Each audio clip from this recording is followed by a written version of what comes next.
बिस्मिल्लाहिर्रहमानिर्रहीम। अस्सलाम वालेकुम डियर स्टूडेंट्स, जैसा कि आप जानते हैं कि यूनिट 18 हम कंप्लीट कर चुके हैं, तो आज हम स्टार्ट करते हैं उसके शॉर्ट क्वेश्चन।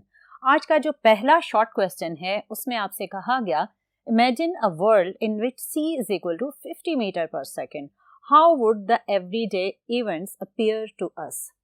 आप जानते हैं कि स्पीड ऑफ लाइट की वैल्यू है 3 इंटू 10⁸ मीटर पर सेकेंड, लेकिन अभी आपसे कहा गया कि अगर स्पीड ऑफ लाइट कम होकर हो जाती है 50 मीटर पर सेकेंड, तो फिर आप बताएं कि एवरीडे लाइफ में जो आइंस्टाइन की थ्योरी ऑफ रिलेटिविटी ने 3 कॉन्सेप्ट्स दिए थे कि टाइम डायलेशन का फैक्टर है, लेंथ कॉन्ट्रैक्शन का, मास वेरिएशन का, इन सारे फैक्टर्स पर क्या इफेक्ट होगा अगर हम स्पीड ऑफ लाइट को रिड्यूस करके 50 मीटर पर सेकेंड तक लेकर आते हैं।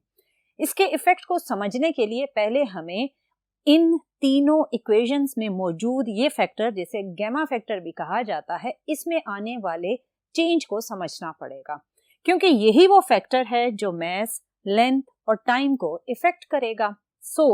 अगर आप इस फैक्टर को देखें तो ये है 1 माइनस वी स्क्वायर ओवर सी स्क्वायर। इसमें आपसे कहा गया कि ये जो c है इसे आप 50 मीटर पर सेकेंड कंसिडर करें। इससे पहले आप क्या कंसिडर करते थे? आप करते थे जी इसकी value 3 into 10⁸ metre per second, जो कि एक बहुत बहुत बड़ी वैल्यू है as compare to 50 metre per second.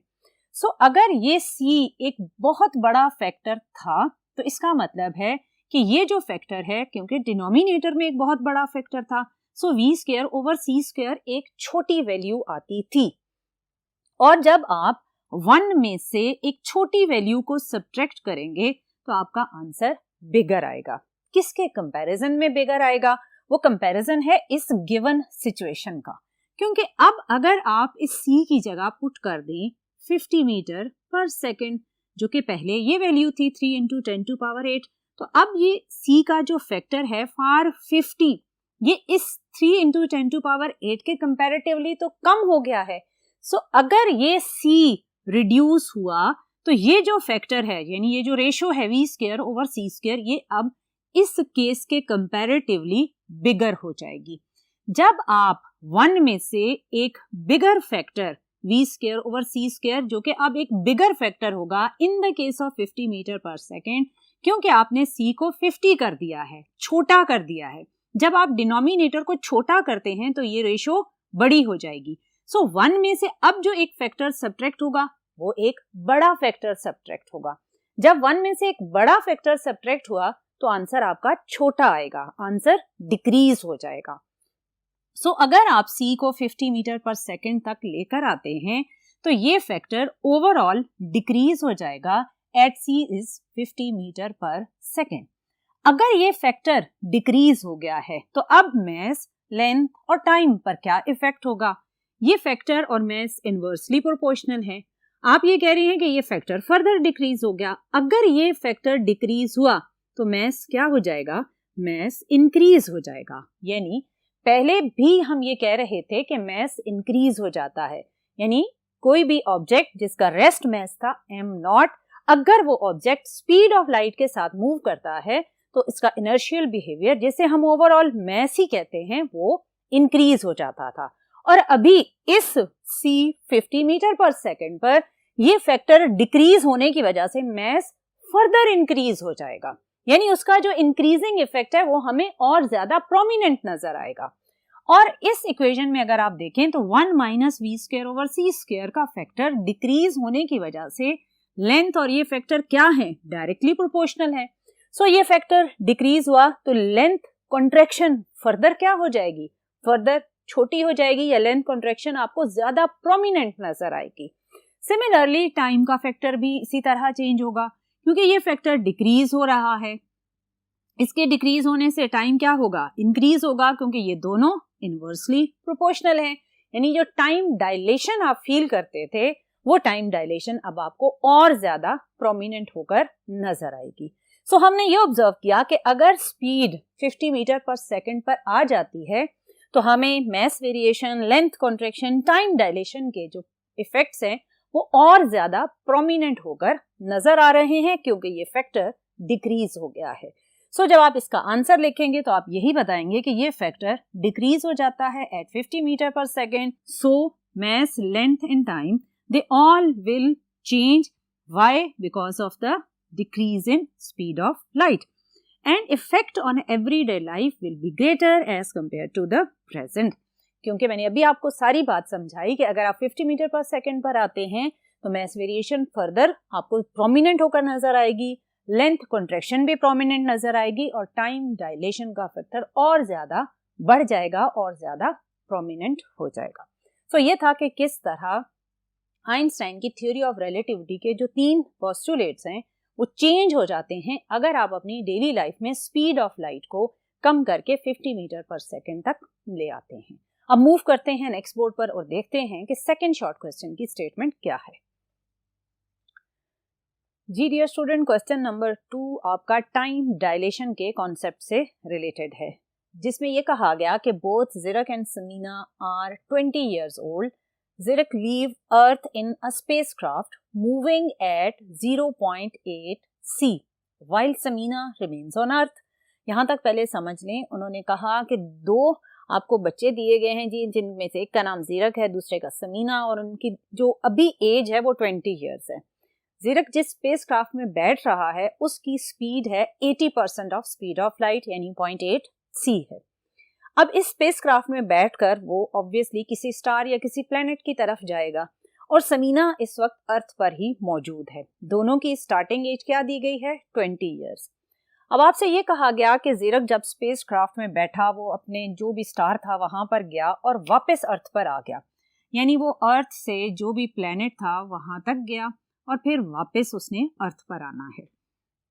और जिस स्पेसक्राफ्ट में वो बैठा है वो बहुत हाई स्पीड के साथ मूव कर रहा है और जब वो अर्थ से प्लेनेट और प्लेनेट से अर्थ तक वापस आ रहा है तो इस पूरे ट्रिप में उसने कहा returns from a trip to star 30 light years from earth, यानी अर्थ से जो डिस्टेंस ट्रेवल होगा उस स्टार तक पहुंचने का वो 30 लाइट ईयर्स हैं. अब इसमें आपने फाइंड ये करना है कि जब ज़िरक उस प्लेनेट से वापस अर्थ पर आ जाएगा तो इनमें से किसकी एज ज्यादा होगी, किसकी एज कम होगी. आपने पढ़ा था जब आपने थ्योरी ऑफ रिलेटिविटी पढ़ा कि जब आप क्लॉक किसी ऐसे फ्रेम में प्लेस करते हैं जो बहुत ही हाई स्पीड के साथ मूव कर रहा हो तो उस फ्रेम में क्लॉक स्लो चलता है. और यहाँ पर वो फ्रेम किसका है? वो फ्रेम ज़िरक का है जो स्पेसक्राफ्ट में बैठा हुआ है और बहुत तेज चल रहा है 80% ऑफ स्पीड ऑफ लाइट. सो अर्थ के रेफरेंस से जो ज़िरक का क्लॉक होगा वो स्लो चल रहा होगा और अर्थ पर जो क्लॉक होगा वो फास्ट चल रहा होगा. सो अर्थ पर जो ऑब्जर्वर होगा उसका टाइम डायलेटेड आएगा, यानी एक बिगर टाइम आएगा. और किसके कंपैरिजन में ये बिगर या शॉर्टर मैं डिस्कस कर रही हूँ? स्पेसक्राफ्ट की स्पीड के रेफरेंस से डिस्कस कर रही हूँ, क्योंकि स्पेसक्राफ्ट एक हाई वेलोसिटी से मूव कर रहा है. सो उसमें मौजूद क्लॉक अर्थ के कंपैरेटिवली स्लो चलेगा. सो आपके पास अर्थ पर जो टाइम ट्रेवल होगा वो ज्यादा होगा क्योंकि क्लॉक तेज चल रहा है, जबकि ज़िरक का क्लॉक स्लो चल रहा है. सो ज़िरक का जो फ्रेम है यानी स्पेसक्राफ्ट है वहां पर टाइम स्लो गुजरेगा. सो यहां से भी थोड़ा अंदाजा हो जाता है कि जब एक स्पेसिफिक टाइम के बाद ज़िरक वापस आएगा तो समीना जो अर्थ पर मौजूद है और अर्थ पर क्लॉक तेज चल रहा है, सो समीना की जो एज है वो ज्यादा होगी एज कंपेयर टू ज़िरक. लेकिन हम इसको मैथमेटिकली भी करके देखते हैं कि कितनी एज होगी समीना की और कितनी एज होगी ज़िरक की. स्टार्टिंग एज आपको दी गई है समीना की 20 years और ज़िरक की भी है 20 years. और ज़िरक जिस स्पेसक्राफ्ट में बैठेगा वो मूव कर रही है 0.8 c के साथ. अब इसमें जो डिस्टेंस ट्रेवल होगा, क्योंकि अर्थ से वो प्लेनेट पर या स्टार पर जाएगा, स्टार से वापस आएगा, तो डबल डिस्टेंस ट्रेवल होगा, एक जाने में और एक वापस आने में. सो जो डिस्टेंस अर्थ पर बैठा हुआ ऑब्जर्वर ऑब्जर्व करेगा कि ज़िरक जब स्पेसक्राफ्ट में बैठा अर्थ से प्लेनेट पर गया, प्लेनेट से वापस आया, तो जो डिस्टेंस अर्थ वाला ऑब्जर्वर ऑब्जर्व करेगा वो है 2 × 30 लाइट ईयर्स. लाइट ईयर आपने फर्स्ट ईयर में फर्स्ट चैप्टर में पढ़ा था कि light year is the unit of the distance. So ये आपके पास डिस्टेंस गिवन है 30 लाइट ईयर. सो जब आपने डबल डिस्टेंस कवर किया तो ये हो जाएगा 60 लाइट ईयर और ये हो जाएगा 60 into c which is speed of light. So ये वो डिस्टेंस है जो ओवरऑल ट्रेवल हो रहा है। अब आपको डिस्टेंस भी पता है और स्पीड भी पता है, तो आप टाइम कैलकुलेट कर सकते हैं फॉर अर्थ ऑब्जर्वर। टाइम क्या होगा? Distance over speed. डिस्टेंस कितना है? 60c। स्पीड क्या है? अर्थ ऑब्जर्वर देख रहा है कि जो स्पेसक्राफ्ट है वो 0.8 c के साथ अर्थ के कंपैरेटिवली मूव कर रही है। सो ये c और c कैंसिल हो गया, तो आपके पास आएगा 75 ईयर्स। सो अर्थ का क्लॉक ये कहेगा कि 75 ईयर्स पास हो गए हैं। पहले क्या एज थी? 20 ईयर्स। और 20 ईयर्स के बाद जब वो स्पेसक्राफ्ट में बैठा और वापस आया प्लेनेट से अर्थ पर, तो अर्थ के क्लॉक ने 75 ईयर्स गुजार लिए थे। सो जो समीना की टोटल एज हो जाएगी आफ्टर 75 ईयर्स, वो कितनी होगी? पहले समीना की एज थी 20 और फिर इस सारे प्रोसेस में जो टाइम गुजरा वो है 75 ईयर्स, तो समीना की टोटल एज हो गई 95 ईयर्स। ये तो है समीना की एज, यानी अर्थ पर जो ऑब्जर्वर अपने क्लॉक के रेफरेंस से ऑब्जर्वेशन कर रहा है उसके अकॉर्डिंग टोटल टाइम जो पास हुआ वो है 75 ईयर्स और एज हो जाएगी 95। अब देखते हैं कि ज़ीरक जो कि स्पेसक्राफ्ट में बैठा हुआ है वो क्या ऑब्जर्व करेगा, क्योंकि वो उस फ्रेम का हिस्सा है, वो स्पेसक्राफ्ट के अंदर मौजूद है। सो उसके अंदर जो ज़ीरक अपना टाइम मेजर करेगा वो उसका प्रॉपर टाइम होगा, और उस टाइम को जब हम अर्थ के टाइम के साथ कंपेयर करेंगे तो आएगा डायलेटेड टाइम। सो आपके पास प्रॉपर टाइम फॉर ज़ीरक कितना है? t0, जो उसने अपने फ्रेम ऑफ रेफरेंस यानी स्पेसक्राफ्ट जो कि स्पीड ऑफ लाइट के साथ कंपैरेटिवली 0.8 c के साथ चल रही है, उसके अंदर ज़ीरक का क्लॉक क्या मेजर कर रहा होगा वो उस ज़ीरक के फ्रेम का प्रॉपर टाइम होगा। डायलेटेड टाइम फॉर ज़ीरक मैंने कहा वो अर्थ के रेफरेंस से होगा और वो अभी हम कैलकुलेट कर चुके हैं, वो है 75 ईयर्स। अब हम इस डायलेटेड टाइम को यूज करते हुए कैलकुलेट करेंगे ज़ीरक के फ्रेम ऑफ रेफरेंस में ज़ीरक का प्रॉपर टाइम। ये इक्वेशन है टाइम डायलेशन की, इसमें ये होता है प्रॉपर टाइम, ये होता है डायलेटेड टाइम। सो आप इस फैक्टर को इसके साथ मल्टीप्लाई करेंगे। t आप कैलकुलेट कर चुके हैं, दैट इज 75 ईयर, और v की वैल्यू है 0.8 c divided by c square. जब आप इसको सॉल्व करेंगे तो ये c स्क्वायर इससे कैंसिल हो जाएगा और इसको ओवरऑल जब आप सॉल्व कर लेंगे तो यू विल गेट 45। इसका मतलब है कि ज़ीरक को जो अपने फ्रेम ऑफ रेफरेंस में टाइम नजर आएगा वो 45 ईयर्स नजर आएगा। सो ज़ीरक जो कि एक स्पेसक्राफ्ट में बैठा है, जो कि बहुत तेज चलती हुई स्पेसक्राफ्ट है, उसके अंदर क्लॉक स्लो होने की वजह से ज़ीरक को कम टाइम पास होता हुआ नजर आएगा। क्यों? क्योंकि क्लॉक स्लो है। सो ज़ीरक ऑब्जर्व करेगा कि 45 ईयर्स पास हुए हैं, जबकि अर्थ पर मौजूद समीना के लिए 75 ईयर्स पास हो चुके हैं। सो ज़ीरक जब अर्थ पर वापस आएगा तो उसके फ्रेम में टाइम कितना गुजरा था? 45। सो ज़ीरक की जो टोटल एज हो जाएगी वो होगी 20 प्लस 45 विच इज 65 ईयर्स। सो ज़ीरक की एज समीना की एज के कंपैरेटिवली कम है, और मैंने आपको स्टार्ट में ही बताया था कि वैसे भी अंदाजा हो जाता है क्योंकि हमने थ्योरी ऑफ रिलेटिविटी में पढ़ा था कि वो फ्रेम जो बहुत तेज चल रहा हो वहां क्लॉक स्लो चलेगा, सो वहां टाइम कम पास होगा, और अर्थ को जब आप उस फ्रेम के साथ कंपेयर करेंगे तो अर्थ पर टाइम ज्यादा पास होगा। सो समीना की एज ज़ीरक के कंपैरेटिवली ग्रेटर है। ये था आज का सेकंड शॉर्ट क्वेश्चन। हम मूव करते हैं नेक्स्ट बोर्ड पर और देखते हैं कि रिमेनिंग शॉर्ट क्वेश्चन की क्या स्टेटमेंट है।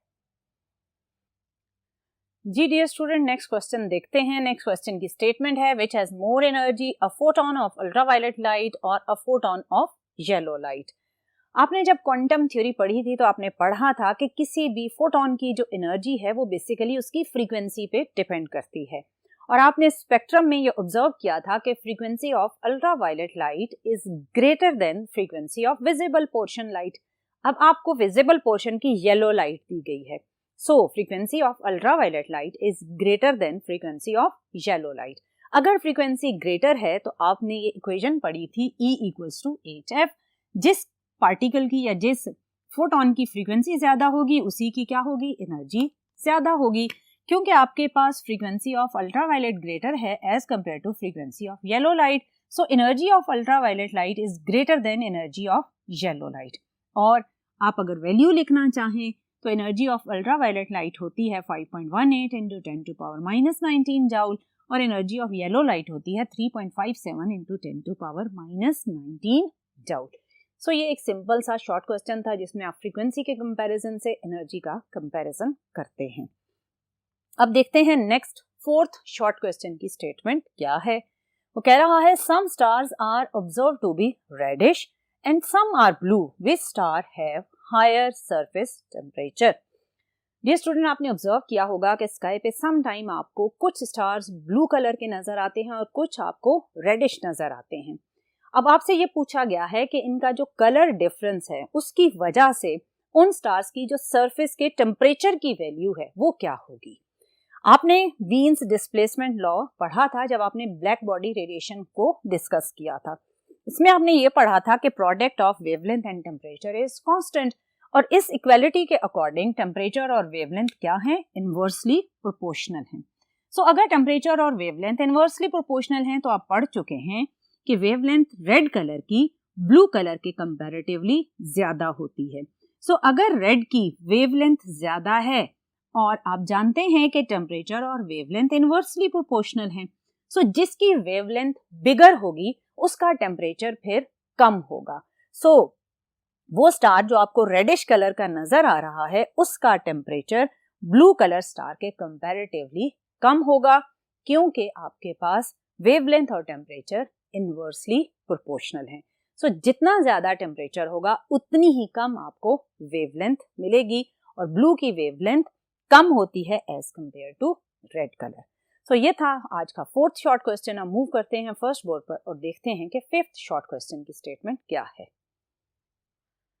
जी डियर स्टूडेंट, अब देखते हैं कि फिफ्थ शॉर्ट क्वेश्चन की स्टेटमेंट क्या है। An electron and proton are accelerated from rest through some potential difference which particle has longer wavelength. Electron और प्रोटॉन दोनों पर चार्ज है, सो जब आप इसे किसी पोटेंशियल डिफरेंस में प्लेस करेंगे तो ये मूव करेंगे, वेलोसिटी गेन करेंगे या एक्सेलरेट होंगे। अब आपसे ये पूछा गया कि जब ये उस पोटेंशियल डिफरेंस के थ्रू एक्सेलरेट करेंगे तो ऑब्वियसली इनके सराउंडिंग में अकॉर्डिंग टू डी ब्रॉगली एक वेव पैटर्न एग्जिस्ट करेगा। अब इलेक्ट्रॉन और प्रोटॉन के सराउंडिंग में जो वेव पैटर्न एग्जिस्ट करेगा उसमें से किसकी वेवलेंथ शॉर्टर है, किसकी ग्रेटर है, ये आपने डिटरमिन करना है। इसमें आप यूज करेंगे de Broglie wavelength which is lambda is equal to h divided by m v. इसमें क्योंकि आपने पोटेंशियल डिफरेंस के थ्रू और काइनेटिक एनर्जीज के थ्रू ऑब्जर्वेशन करनी है, सो पहले हम इस इक्वेशन में ट्रांसफॉर्म करेंगे इस वेलोसिटी वाले फैक्टर को in terms of potential difference. So आपके पास जब पार्टिकल्स एक्सेलरेट हो रहे हैं तो काइनेटिक एनर्जी गेन कर रहे हैं while moving through the potential difference, which means potential energy is converted into kinetic energy while moving through the potential difference delta we. इस इक्वालिटी को आपने यूज किया, काइनेटिक एनर्जी है हाफ एम वी स्क्वायर और ये है charge which is moving through that potential difference delta we. इसमें आपने इसको रीअरेंज किया, वी स्क्वायर आपके पास इस साइड पर है, सो आपने 2 को जब राइट हैंड साइड पर मूव किया तो it will be 2e delta we. m को आपने राइट हैंड साइड पर डिनोमिनेटर में शिफ्ट कर दिया। वी स्क्वायर का स्क्वायर खत्म करने के लिए आपने राइट और लेफ्ट साइड पर स्क्वायर रूट लिया तो वेलोसिटी की इक्वेशन बनी 2e delta we over m। अब ये जो वेलोसिटी की वैल्यू है ये आप इक्वेशन नंबर 1 में यूज करेंगे, तो wavelength equals to h divided by m और वेलोसिटी को आपने इस फैक्टर से रिप्लेस कर दिया। जब आपने रिप्लेस किया तो अब इस m को अगर आप इस अंडर रूट वाले फैक्टर में अंदर मूव करते हैं तो ये m जब इसमें अंदर आएगा तो ये m स्क्वायर बनकर आएगा। सो m और ये m स्क्वायर में से एक एक m कैंसिल हो गया तो ये एक m आपके पास रिमेनिंग होगा। ये m ऑब्वियसली अंडर रूट में मूव कर गया था और आपके पास लेमडा किसके इक्वल हो जाएगा, h divided bye 2e delta we m। अब आपने इस वेलोसिटी वाले फैक्टर को पोटेंशियल डिफरेंस डेल्टा वी के अकॉर्डिंग ट्रांसफॉर्म कर लिया। अब आपके पास जो भी गिवन सिचुएशन होगी उसमें आपके पास पोटेंशियल डिफरेंस एक फिक्स्ड वैल्यू का होगा, चार्ज फिक्स्ड वैल्यू है, प्लैंक्स कांस्टेंट फिक्स्ड वैल्यू है। सो इस राइट हैंड साइड पर ये जो पूरा फैक्टर है ये एक कांस्टेंट फैक्टर है। सो जो वेवलेंथ है वो डिपेंड कर रही है just under root of mass पर, यानी wavelength is inversely proportional to mass. So यहाँ से ये पता चल रहा है कि जिस पार्टिकल का मास कम होगा उसकी वेवलेंथ पैटर्न बिगर होगा। और यहाँ पर हमें मालूम है कि mass of electron mass of proton के कंपैरेटिवली बहुत ही कम होता है। सो अगर इलेक्ट्रॉन का मास कम है तो इसके सराउंडिंग में जो वेवलेंथ बनेगी या वेव पैटर्न बनेगा उसकी wavelength as compare to proton wavelength बहुत ही ग्रेटर होगी, क्योंकि इस आइडेंटिटी के अकॉर्डिंग या इस इक्वालिटी के अकॉर्डिंग वेवलेंथ और मासेस इनवर्सली प्रोपोर्शनल हैं। सो आप इलेक्ट्रॉन और प्रोटॉन को जब एक पोटेंशियल डिफरेंस में एक्सेलरेट करेंगे तो इलेक्ट्रॉन के सराउंडिंग का वेव पैटर्न प्रोटॉन के सराउंडिंग के वेव पैटर्न के कंपैरेटिवली बहुत ही शॉर्टर वेवलेंथ कैरी करेगा। ये थे आज के फर्स्ट 5 शॉर्ट क्वेश्चन। इंशाल्लाह आने वाले लेक्चर्स में मजीद डिफरेंट कॉन्सेप्ट्स के साथ मिलेंगे। टिल नेक्स्ट लेक्चर, अल्लाह हाफिज।